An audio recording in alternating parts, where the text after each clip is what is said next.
Ako din gipangutana si ma'am mga ka-teams kung nakapalo siya sa akong bagong page nga ka-teams motovlog.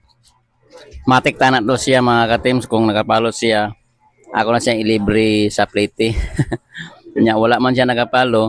Ingon siya sa sunod na lang daw kuya basin maka-abil ko sa imong offer mga ka-teams. Ayan. So katong wala pa kapalo sa ka-teams motovlog, palo na mo mga ka-teams katong mahilig og musakay sa Move It para kamo na sa sunod mo operan. Thank you.